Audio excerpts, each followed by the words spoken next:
والصلاة والسلام على سيد المرسلين وخاتم النبيين وعلى آله وأصحابه أجمعين أما بعد. أعوذ بالله من الشيطان الرجيم. بسم الله الرحمن الرحيم. أَوَمَنْ كَانَ مَيْتًا فَأَحْيَيْنَاهُ وَجَعَلْنَا لَهُ نُورًا يَمْشِي بِهِ فِي النَّاسِ كَمَنْ مَثَلُهُ فِي الظُّلُمَاتِ لَيْسَ بِخَارِجٍ مِنْهَا كَذَلِكَ زُيِّنَ لِلْكَافِرِينَ مَا كَانُوا يَعْمَلُونَ. وقال الله تبارك وتعالى: يا أيها الذين آمنوا استجيبوا لله وللرسول إذا دعاكم لما يحييكم أن الله يحول بين واعلموا أن الله يحول بين المرء وقلبه وأنه إليه تحشرون. وقال تعالى: إن الذين اتقوا إذا مسهم طائف من الشيطان تذكروا فإذا هم مبصرون.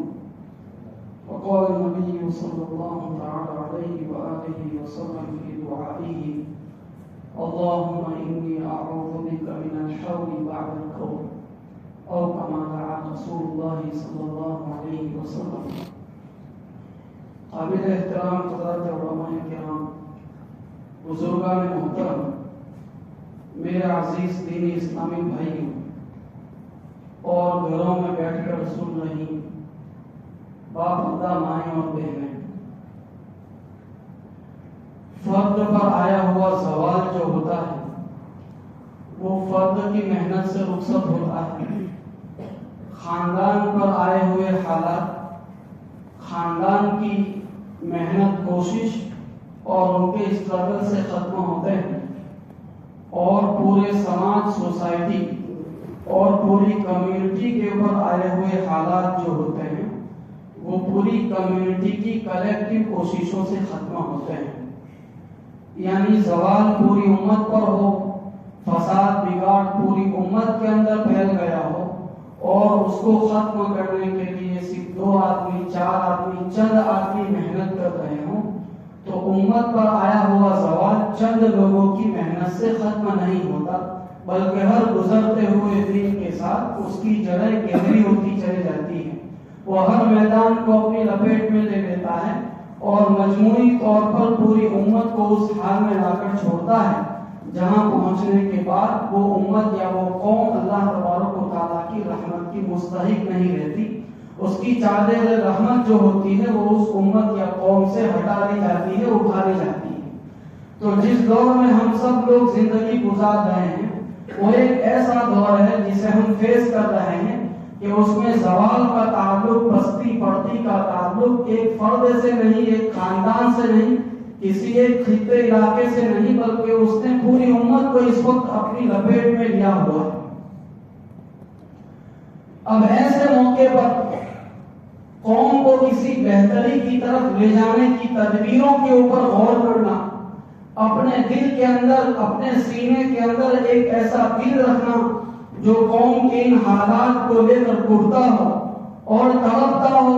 ایسی آنکھیں رکھنا جو اس کے درد و غم کو لے کر بہتی ہو، یہ ہم سب کی مسلمانی کا تقاضا ہے اور حضور نبی اکرم صلی اللہ علیہ وسلم کی بہت بڑی سنت ہے. نبی اکرم صلی اللہ علیہ وسلم نے ارشاد فرمایا: خیر الناس من ينفع الناس، کہ لوگوں میں سب سے بہتر شخص وہ ہے جو لوگوں کو نفع پہنچاتا ہے. یہ نفع دنیاوی اعتبار سے بھی ہو سکتا ہے اور وہ نفع آخرت اور دین کے پہلو سے بھی ہو سکتا ہے کہ میری 24 گھنٹے کی زندگی کے اندر کتنا وقت ہے جو ملت کے لیے خرچ ہوتا ہے، میرے قدم کس حد تک امت کے لیے چلتے ہیں، اور میری آنے جانے والی سانسوں اور آہوں کے اندر کس حد تک امت کے درد کی گرمی شامل ہے. اس کی اساس اور اس کی بیس کے اوپر بندے کا وزن اللہ تبارک و تعالیٰ کے یہاں طے ہوتا ہے کہ یہ زمین پر چلنے والا ایسا وجود ہے جس کی زندگی اپنی ذات کے حد تک ارد گرد ہو کر نہیں رہ گئی ہے، بلکہ واقعتاً اس کے بہنے والے آنسو میں، اس کے مال میں، اس کے احساسات میں اور اس کے جذبات میں صرف اس کا اپنا حصہ نہیں بلکہ اس میں پوری ملت کا حصہ ہے. یہ وہ ویژن ہے یا یہ وہ سوچ ہے جس سوچ کو ہر بندے کو اپنے ذہن میں ڈیولپ کر کے زندگی گزارنے کی ضرورت ہے، کیونکہ فرد پر آیا ہوا زوال فرد کی محنت لیکن قوم پر آئے ہوئے زوال کے تعلق سے مجموعی سطح پر پوری قوم بیدار نہ ہو، ایک کلیکٹیو ول پوری قوم اور امت کے اندر نہ پائی جائے، تو اس کے بغیر کسی امت کو بہتر فیوچر کی طرف نہیں لے جایا جا سکتا، قوم کو اچھے دن نہیں دکھائے جا سکتے۔ اسی لیے اللہ تبارک و تعالیٰ نے جس آیت کریمہ کی بھی آپ کے سامنے تلاوت کی گئی وہ سورہ انفال کی آیت ہے۔ سورہ انفال ایک ایسی آیت ہے کہ نبی اکرم صلی اللہ علیہ وسلم کا جو پہلا کلیکٹیو اسٹرگل ہوا ہے، اس موقع کے اوپر وہ آیت کریمہ اب نازل ہو رہی ہے، غزوہ بدر کا میدان سجا ہے، اور اس کے بعد یہ سورہ انفال آئی ہے، اور نبی اکرم صلی اللہ علیہ وسلم کو اجتماعی زندگی جو ہوتی ہے، اجتماعی کاوشیں اور کوششیں جو ہوتی ہیں، اس تعلق سے ہدایتیں کی جا رہی ہے۔ اس لیے اس میں اللہ تبارک و تعالیٰ خطاب بھی کسی ایک بندے سے نہیں کر رہے ہیں بلکہ پوری امت سے کر رہے ہیں۔ یا ایھا الذین آمنوا استجیبوا للہ وللرسول اذا دعاکم لما یحییکم، اے ایمان والو تم اللہ اور اس کے رسول کی پکار کے اوپر لبیک کہو، یعنی اللہ اور اس کا رسول جب بھی تمہیں پکارے، کسی ایسی کلیکٹیو ایکٹیویٹی کے لیے پکارے جس میں تم سب کی زندگی کا سامان ہے، استجیبوا للہ وللرسول اذا دعاکم لما یحییکم، ایسی چیز کے لیے پکارے جس میں تمہاری زندگی کا سامان ہے۔ یہ فریز جو قرآن کریم نے استعمال کیا ہے وہ بھی کمال کا فریز ہے۔ ایک تو یہ کہا جا رہا ہے کہ دیکھو جس چیز کی طرف ہم تمہیں بلا رہے، جس چیز کی طرف ہم تمہیں پکار رہے، اس میں تم سب کی زندگی کا سامان ہے،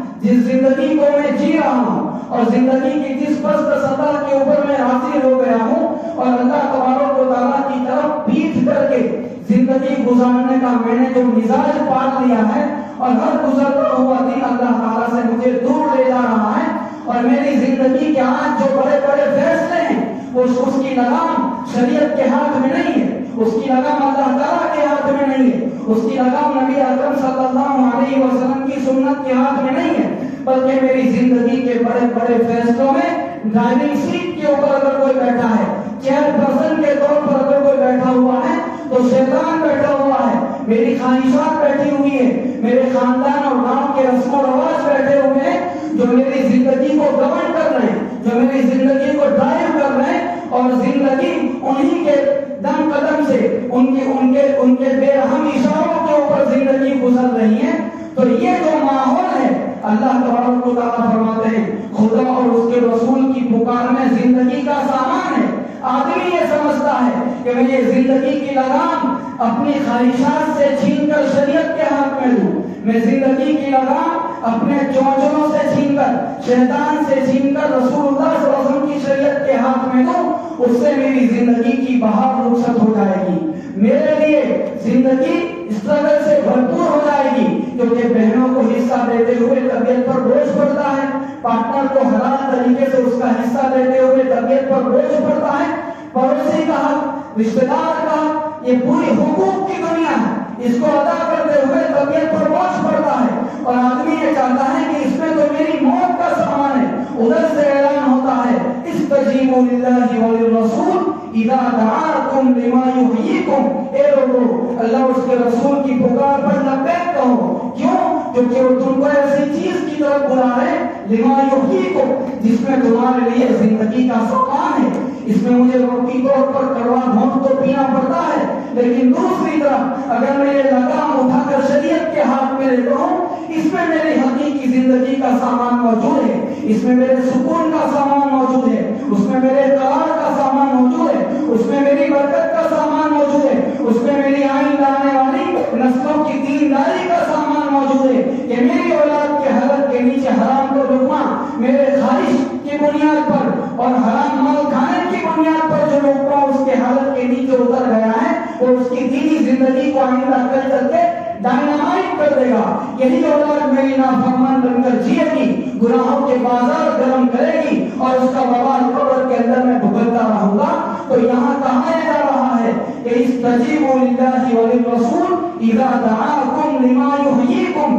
کہ تمہاری زندگی کا سامان حقیقتاً جس چیز کے اندر ہے اس پکار کے اوپر لبیک کہو۔ تو یہ کلیکٹیو محنت ہم سب کو اس پہلو سے کرنی ہے کہ پوری سوسائٹی اور پورے معاشرے کے اندر اس فکر کو عام کرنا کہ ہم سب کی کامیابی اور ہم سب کی نجات اور ہم سب کے سکون اور ہماری زندگی کا سامان اللہ تبارک و تعالیٰ نے شریعت کے اندر رکھا ہے. اس مزاج کو اپنے اندر پیدا کرنا، اپنی طبیعت پر اس کو سوار کرنا، اللہ تعالیٰ کی طرف پیٹ کرنے کے بجائے اس کو قبلہ بنا کر اس کی طرف چلنا، اس سے بے وفائی جو ہم نے سالہ سال سے برت رکھی ہے اس بے وفائی کو ختم کرنا.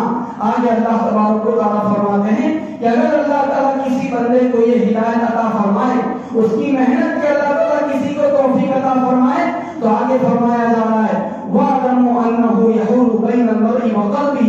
أَنَّ اللَّهَ يَحُولُ بَيْنَ الْمَرْءِ وَقَلْبِهِ وَأَنَّهُ إِلَيْهِ تُحْشَرُونَ. اس بات کو یاد رکھو، اس طرح کا خیر کا بیج اگر تمہارے دل کے اندر ڈالا گیا ہے، تمہارے دل کے اندر نیک تمنائیں پیدا ہوئی ہیں، نیک جذبات پیدا ہوئے ہیں، اس طرح کی کسی محنت کے نتیجے میں کوئی خیر کا بیج تمہارے دل کے اندر اگر پڑا ہے، تو یاد رکھو اللہ تعالیٰ بندے اور اس کے دل کے درمیان حائل ہو سکتا ہے. یعنی اللہ تعالیٰ کا بندے کے دل کے اوپر کنٹرول ہے. اس وجہ سے ہر وقت ڈرتے رہو کہ اس بہتر حالت کے بعد ہم کسی بری حالت کی طرف نہ لوٹائے جائیں. اور من کان میتا فاحییناہ وجعلنا لہ نورا یمشی بہ فی الناس. بھلا وہ شخص جو مردہ تھا یعنی بظاہر تو زندہ تھا لیکن گمراہی کی زندگی گزار رہا تھا، پستی کی زندگی گزار رہا تھا، گناہوں کے اندر بچھڑا ہوا تھا اور گناہوں کی نالیوں کے بیچ اس کا وجود گندا ہو رہا تھا. وہاں سے ہم نے اس کو اٹھایا وَجَعَلْنَا لَهُ نُورًا يَمْشِي بِهِ فِي النَّاسِ. ہم نے اسے زندہ کیا اور اس کے سینے میں، اس کے دل کے اندر ایک ایسی روشنی رکھ دی جس روشنی کے ساتھ اب وہ لوگوں میں چل رہا ہے. دیکھیں کتنے خوبصورت طریقے سے بیان کیا جا رہا ہے کہ زندگی کی راہیں اندھیری ہوتی ہے، آدمی سانپ پکڑ لے، لاٹھی پکڑ لے، اسے احساس نہیں ہوتا ہے، لیکن جب روشنی پڑتی ہے چیزیں واضح ہو جاتی ہے کہ یہ لاٹھی ہے، یہ سانپ ہے، یہ مفید چیز ہے، یہ نقصان پہنچانے والی چیز ہے. اللہ تعالیٰ فرماتے ہیں کہ ہدایت کے نتیجے میں ہم نے اس کے دل میں ایک ایسی روشنی رکھ دی کہ اسے کھڑے کھوٹے کی پہچان حاصل ہو گئی، گمراہی اور ہدایت اس کے سامنے واضح ہو گئی. اب وہ فیصلہ کر سکتا ہے تو اس کی ذمہ داری یہ بنتی ہے کہ وہ اس نور کی حفاظت کرے، وہ اس روشنی کی حفاظت کرے، اسے کام میں لائے، زندگی کے بڑے بڑے فیصلوں کے اندر اسی روشنی کو ڈرائیونگ سیٹ کے اوپر بٹھا کر اسی کے مطابق فیصلے کرے، اپنی زندگی کو دوبارہ اس گمراہی گندگی اور ضلالت کی طرف نہ لے جائے جہاں سے اٹھا کر ہم اس کو لائے ہیں. ان الذين اتقوا اذا مسهم طائف من الشيطان تذكروا فاذا هم مبصرون. قرآن کریم کہتا ہے کہ ہمارے جو متقی بندے ہوتے ہیں ان متقی بندوں کی شان یہ ہوتی ہے کہ اگر ان کو کوئی شیطانی کچوکا لگ جاتا ہے، شیطان ان کو چھو جاتا ہے جس کے نتیجے میں کوئی وقتی غفلت پیدا ہو جاتی ہے، تو ان کی شان یہ ہوتی ہے کہ وہ اس غفلت پر اڑ نہیں جاتے، وہ اس زندگی کے اوپر کبھی راضی نہیں ہوتے. اور میرے بزرگوں اس بات کو یاد رکھنا چاہیے کہ یہ آدمی کی زندگی کی بہت خطرناک کیفیت ہوتی ہے کہ کسی بندے کو گناہوں کی زندگی راس آ جائے. گناہوں کی زندگی کا راس آ جانا یہ اس بات کی علامت ہوتی ہے کہ اللہ تبارک و تعالیٰ نے اس بندے کے اوپر تقریباً مہر لگا دی. اسی وجہ سے حضرت قاری صدیق صاحب بانگوی رحمۃ اللہ علیہ فرماتے تھے کہ بھائی کھٹک مہمان ہے، اس مہمان کا اکرام نہیں کرو گے تو مہمان رخصت ہو جائے گا. اس کا کیا مطلب ہے؟ کھٹک مہمان ہے، اس کا کیا مطلب ہے کہ جب بندہ کسی گناہ کی طرف پہلے چلتا ہے تو اس کے دل کے اندر ایک کھٹک سی پیدا ہوتی ہے، ہیزیٹیشن سا پیدا ہوتا ہے کہ میں کروں یا نہ کروں. تو حضرت یہ فرماتے ہیں کہ دیکھو یہی کھٹک مہمان ہے اور وہ اللہ تعالیٰ کی طرف سے، تو اس کا اگر تم نے اکرام کیا یعنی اس کا لحاظ کیا کہ جو ایک مرتبہ اگر گزرا دوسری مرتبہ گزر نہیں جاؤں گا، یہ احتیاط رکھی تو یہ کھٹک تمہارے دل کے اندر پختہ ہو جائے گی. اور دوسری مرتبہ جب اس کا وسوسہ آئے گا تو آدمی چونکے گا، وہ کھٹک زیادہ شدت کے ساتھ پیدا ہوگی، آدمی کو گناہوں سے بچا لے جائے گی. لیکن اگر اس کھٹک کا لحاظ نہیں کیا گیا، اس مہمان کا اکرام نہیں کیا گیا کہ اس طرح کی کھٹک پیدا ہونے کے باوجود آدمی گناہ کی طرف چل پڑا، دوسری مرتبہ گیا تو دھیرے دھیرے وہ کھٹک کم ہوتی جاتی ہے، اور ایک سٹیج بھی زندگی کے اندر ایسا آ جاتا ہے، آدمی کی پرسنالٹی کے اندر ایسا آ جاتا ہے کہ وہاں پھر بڑے سے بڑے گناہ اس کے لیے، بڑے سے بڑے گناہ کی طرف وہ جرأت کے ساتھ چل پڑتا ہے، اور زبر برابر اللہ تبارک و تعالیٰ کا لحاظ، شریعت کا لحاظ، آخرت کا لحاظ، خدا کے سامنے جواب دہی کا احساس اس بندے کے دل کے اندر بالکل باقی نہیں رہ جاتا۔ یہ وہ سچویشن ہے جس سچویشن کے بارے میں کہا جا سکتا ہے کہ گناہ اس بندے کی طبیعت بن چکا ہے، گناہ کی زندگی اس کو راس آ چکی ہے، اور اب جب وہ گناہ کرتا ہے تو وہ کھٹک بھی پیدا نہیں ہوتی، کیونکہ کھٹک کا جب اکرام نہیں کیا جاتا تو وہ کھٹک رخصت ہو جاتی ہے۔ اس وجہ سے قرآن کریم متقی بندوں کی شان یہ بیان کرتا ہے کہ ان الذین اتقوا اذا مسهم طائف من الشیطان، کہ جو متقی بندے ہوتے ہیں انہیں اگر کبھی کبھار شیطان کا کچوکا لگ بھی جائے تو تذکروا، وہ سنبھل جاتے ہیں، انہیں سنبھالا ہو جاتا ہے، ان کے اندر سے ان کا ضمیر پکارتا ہے کہ تو کیا کرنے جا رہا ہے۔ کوئی خاتون ہے خدا نخواستہ کسی غلط کام کی طرف چل پڑ رہی ہے، کوئی نوجوان مرد ہے کسی غلط کام کی طرف چل پڑ رہا ہے، ضمیر اگر بیدار ہے اور حقیقی مسلمانی کی کوئی چنگاری اس کے دل کے اندر زندہ ہے تو یہ کھٹک اس کے دل کے اندر پیدا ہوتی ہے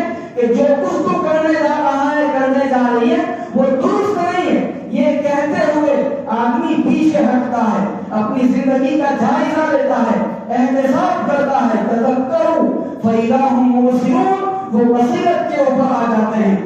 دوسری جگہ اللہ تبارک و تعالیٰ فرماتے ہیں، اپنے متقی بندوں کے بارے میں فرماتے ہیں والذین اذا فعلوا فاحشۃ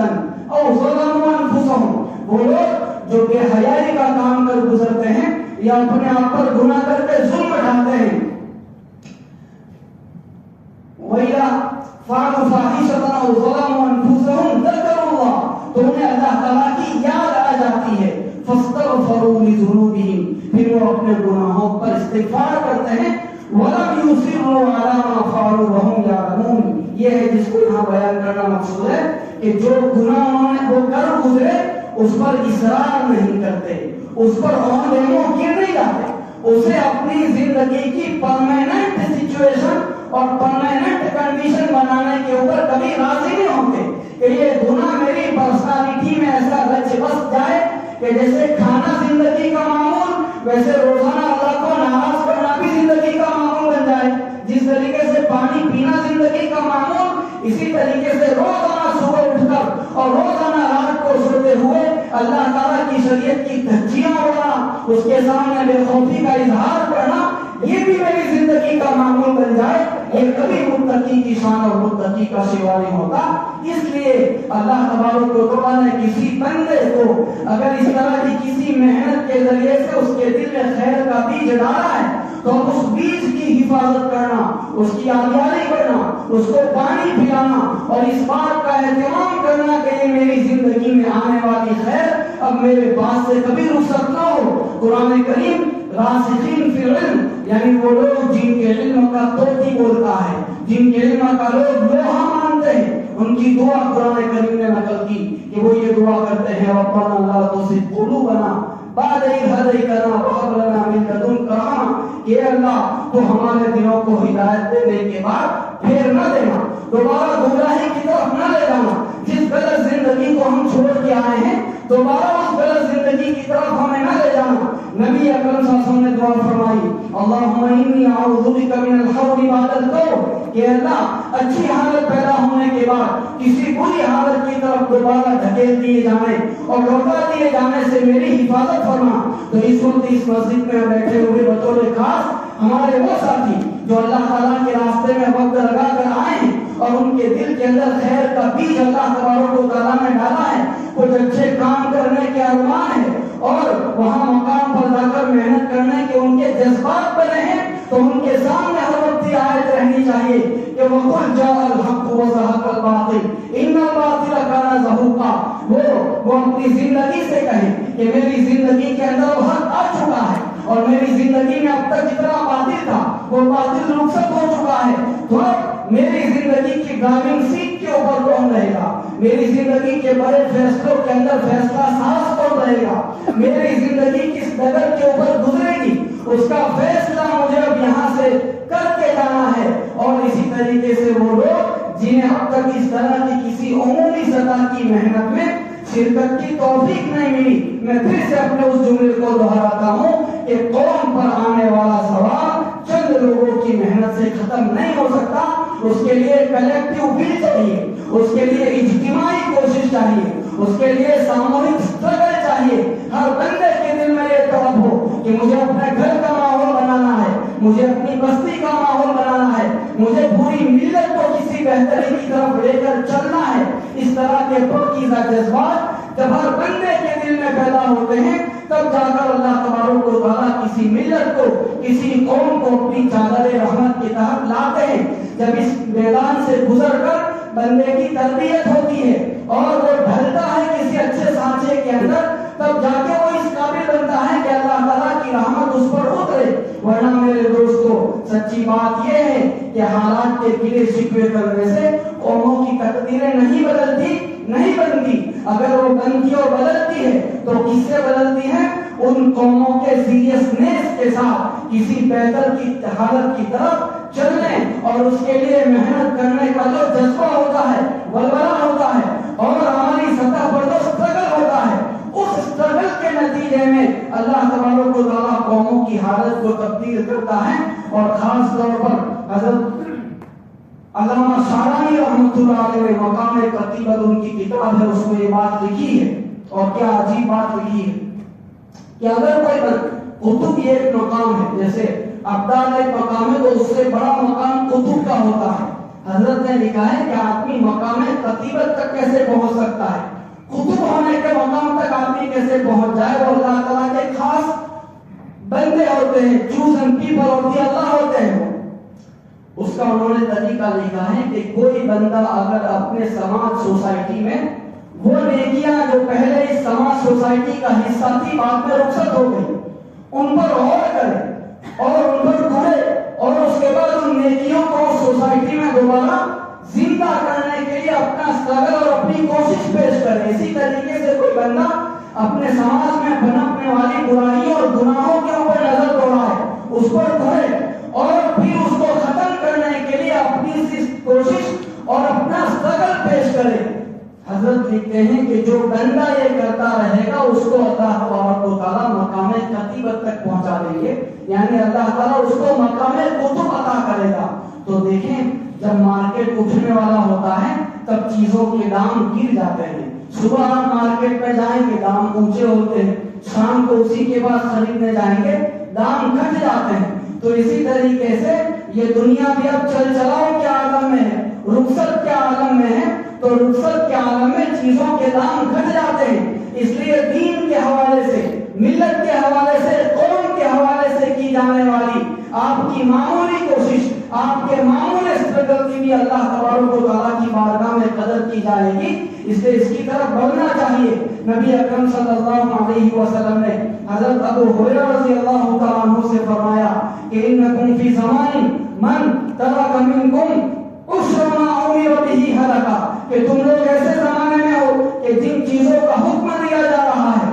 ان میں سے 10واں حصہ بھی کوئی چھوڑ دے گا تو ہلاک ہو جائے گا۔ اور آگے فرمایا کہ آئندہ ایسا زمانہ آئے گا کہ من عمل بعشر ما امر بہ نجا،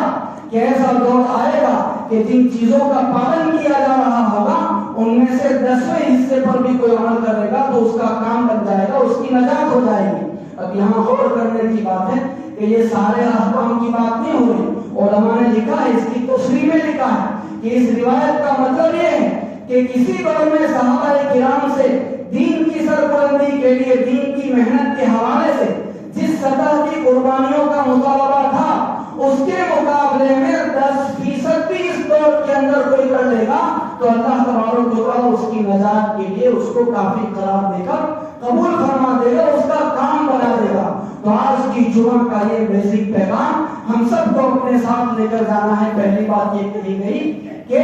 قوم پر آنے والے حالات اور مشکلات کا خاتمہ مجموعی طور پر تمام لوگوں کی محنت سے ہو سکتا ہے، چند افراد کی محنت سے نہیں ہو سکتا۔ اور دوسری بات یہ عرض کی گئی کہ اللہ تبارک و تعالیٰ نے کسی محنت کے نتیجے میں خیر کا بیج اب میرے دل میں اگر ڈالا ہے، اس کی حفاظت کرنا میری ذمہ داری ہے، اور اس بات سے چوکنا رہنا، ڈرتے رہنا کہ کہیں یہ بیج دوبارہ مجھ سے چھین نہ لیا جائے اور گمراہی کی اور گناہوں کی گندی زندگی کی طرف میں دوبارہ نہ لوٹا دیا جاؤں۔ اللہ تبارک و تعالی ہم سب کی حفاظت فرمائے اور اس ذرے خیر کی قدردانی کی ہم سب کو توفیق عطا فرمائے۔ آمین یا رب العالمین۔ وآخر دعوانا